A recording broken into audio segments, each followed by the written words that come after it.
Hey everyone, let me turn my light on here. That kind of works. Anyway, I just finished watching the next episode of Lightspeed Rescue Mighty Mega Battles. This is a really good episode. It's way better than I remembered. Lately, there's been a lot of Lightspeed episodes that, let's see, I haven't watched them in a while, like since I got the DVDs, I think.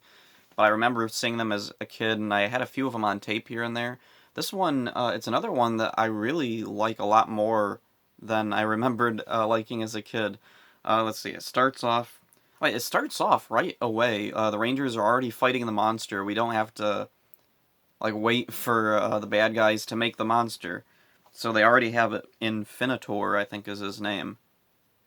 Oh, right, because he has a little infinity symbol on him, which is weird that must have been the theme for his name because I'm sure there's other monsters with that little infinity symbol. Like in Go-Go 5, wasn't that like representative of like one of the factions of villains or something? Or like a villain specifically? Like that's the thing that Sentai does a lot more than Power Rangers does, where they'll have like the monsters have some kind of mark on them that shows that. Oh boy, that light is getting really bright there. That's better. Anyway, the monsters have some kind of indicator that shows like who they're allied with. It's something that was it, in Lost Galaxy they had where let's see some of the monsters had like a little symbol on them that matched Villamax's little like eagle symbol.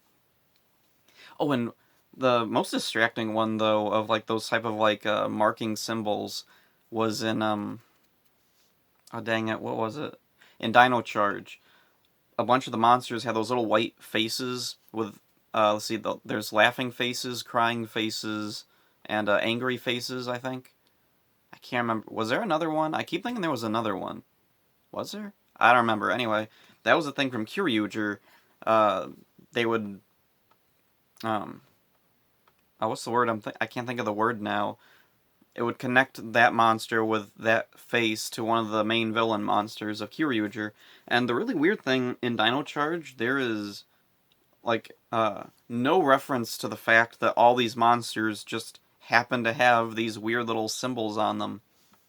I thought that was really strange and something that they should have like addressed. Like they're all prisoners of Sledge, so I don't know. Maybe they could have been like a brand that he put on them or something. I don't know. I think that would have been better than just not acknowledge, or maybe not acknowledging it was for the better because later on there's monsters that show up that weren't Sledge's monsters and they still have those little faces on them. So whatever. Anyway, back to the Lightspeed episode. It's really cool because it starts right up in a battle scene. They're fighting this monster Infinitor, and they're getting their butts kicked. And we get a really cool scene where Joel jumps in, or was it Carter? Someone, I think it was Joel. Anyway, he jumps in and ducks just as Olympius fires some fire at him, and it smacks right into Infinitor. And Olympius goes, no! And then the Rangers take that chance to escape. And let's see, back at the Alp base, see they're talking about the monster, and oh, there's a really weird little like green screen or blue screened scene where Joel fantasizes about Fairweather, and you see her in front of like a bunch of falling flowers, and then he's also in front of falling flowers. I remember this scene as a kid. It really stood out to me because it was so strange. Not the thing you'd usually see in Power Rangers. This weird like romantic fantasy effect. Very strange to see. Anyway, uh, oh yeah, afterwards, Fairweather's talking to Captain Mitchell, and he mentions um, Clark's technology might help us here. And Fairweather's like, Clark, yes, that's a great idea. And Joel overhears and he's like, who's this Clark guy? So then this Clark guy shows up and is really friendly with Angela, or yeah, Miss Fairweather, and he's getting jealous because he's like, ah, crap, she's my girl, and there's this guy. And then there's a really cringy part where he dresses up in a scientist uniform, and he also has huge, thick glasses. Don't know where he got those. I'm guessing he must have swiped them from someone else. I hope they didn't need them for anything right away. Anyway, he goes in and let's see, he pretends to be a scientist and they just play along with it. I don't know, I guess there's nothing important that he's in danger of breaking or anything. So Clark says, oh hey, why don't you work on these wires, put them in a standard configuration. And he's like, standard, right. And he knocks out the power of the Aquabase.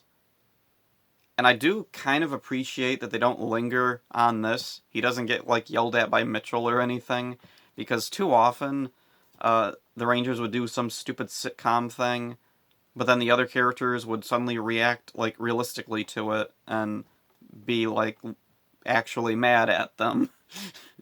And I don't know, I don't like that. For I don't know, it's just something that has always annoyed me whenever they would pull like a sitcom joke and then they would have the characters be like actually mad at whoever was doing the sitcom thing. I don't know, it just like sitcoms are already like kind of outside reality.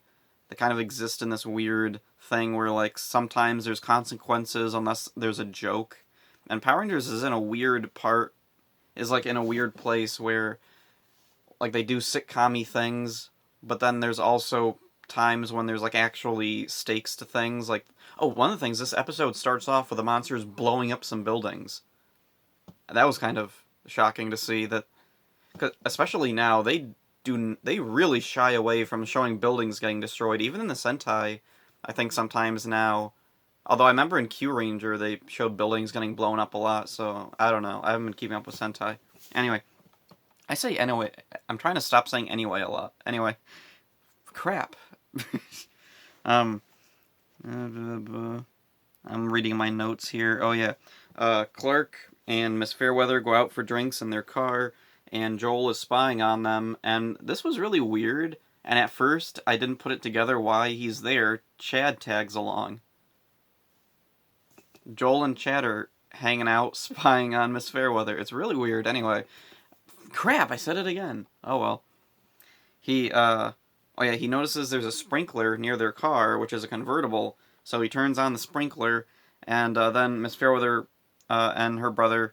Crap! I gave away spoilers. Clark is actually her brother. Oh well. Um. Anyway, she looks over. She sees Joel and Chad by the knobs for the sprinkler. She gets out to yell at them, and just then Infinitor shows up and blasts the car, and there's fire all around it. Clark's knocked out, and what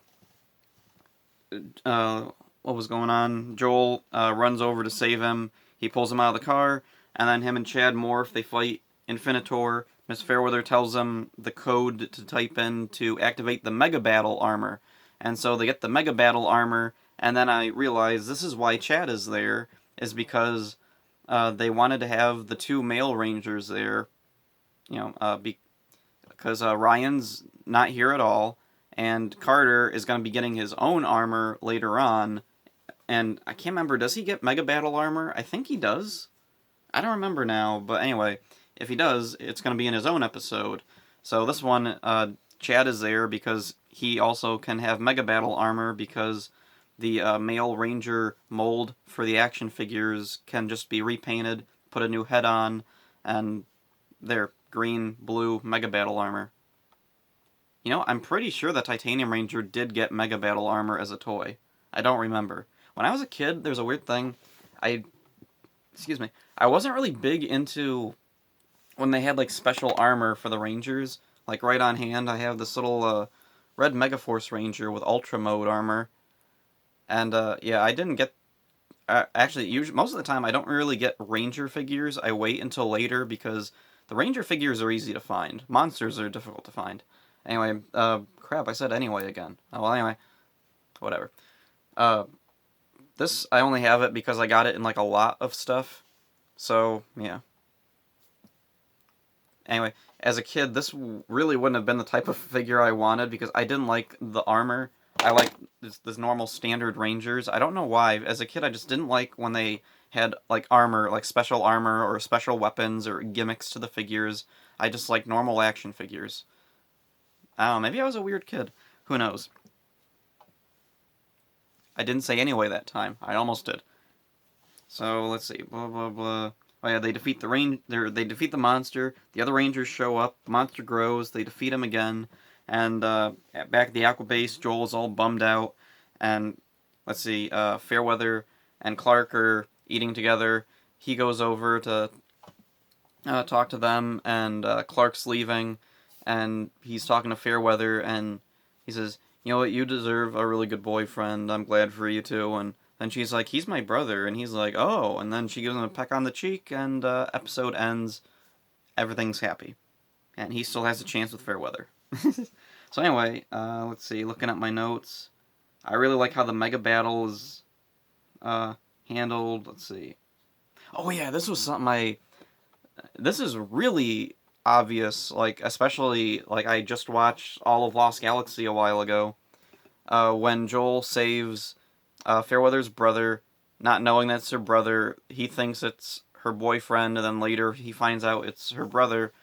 It is the exact same thing that happened in Lost Galaxy in the episode The Blue Crush, when the Blue Ranger Kai has a crush on this girl, and then there's an accident with a car, and he goes to save the guy who he thinks is his crush's boyfriend, and then later he finds out that it was actually her brother, or something.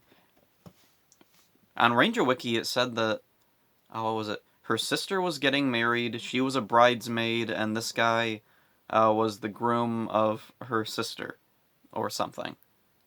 I don't remember the episode that well, like the specifics of it, but anyway, yeah. Very similar beats they hit here that they did in The Blue Crush. And let's see. Since my Wi-Fi is back, I'm able to go to Ranger Wiki and look up the trivia for the episode. And let's see. Blah, blah, blah, blah. The interesting thing is, oh, they say that this is the first episode that Miss Fairweather's first name is said, Angela. Which, was it? Like, I'm trying to think back to other episodes, and you know what? I don't know. Like, as a kid, I don't know if it was, like, in a Fox Kids magazine or something, where they had her first name, Angela Fairweather. Or maybe it's just because, like, I used to go on Ranger Wiki all the time back when it was called the Viewing Globe. And I remember just always seeing her name fully written out, Angela Fairweather. So, yeah, I don't know, is this? I'm not sure. But anyway. Oh, and the other weird thing in the trivia is said that Angela was named after Angela from Mighty Morphin. Yeah, Zach's on-again, off-again girlfriend. I don't know. That seems a little weird. Like, they're kind of similar characters. They're love interests for one of the Rangers. Oh, and the other interesting thing is Zach was a Black Ranger, and Joel is a Green Ranger, and black and green are sometimes like kind of interchangeable in Sentai, like in Gokaiger. The Green Ranger, Doc, would use a Black Ranger ki, and the others would use their own corresponding like Ranger colors. So yeah, green and black are kind of interchangeable, so that's kind of interesting, a similarity there. But yeah, I don't know if she was really named after Angela from Mighty Morphin. That it just seems weird. It's not something Power Rangers usually does, where they would name a character after another character. Sometimes characters will share names. Sometimes they'll be really close, or they'll be in like similar like type of character positions. But I don't know. Maybe it's true. Who knows? Let's see. The other oh yeah, the other thing. Infinitor, the monster for this episode, was voiced by Paul Scryer, who played Bulk back in Mighty Morphin. And Bulk appeared in, let's see, all of Mighty Morphin, Zeo, Turbo, In Space, Lost Galaxy, and now Lightspeed. So that's pretty impressive that consecutive seasons he's able to appear in each one. And also, he was in Time Force. He did a monster's voice in Time Force, and he played Bulk again in Forever Red and Wild Force. So that means every single stateside Saban season, he was in there as Bulk. And he was in the two movies, Mighty Morphin the movie and Turbo, a Power Rangers movie. So, yeah, that's pretty cool that he was able to be in all of the original Power Rangers, all of that classic era. Let's see, none of the Disney era.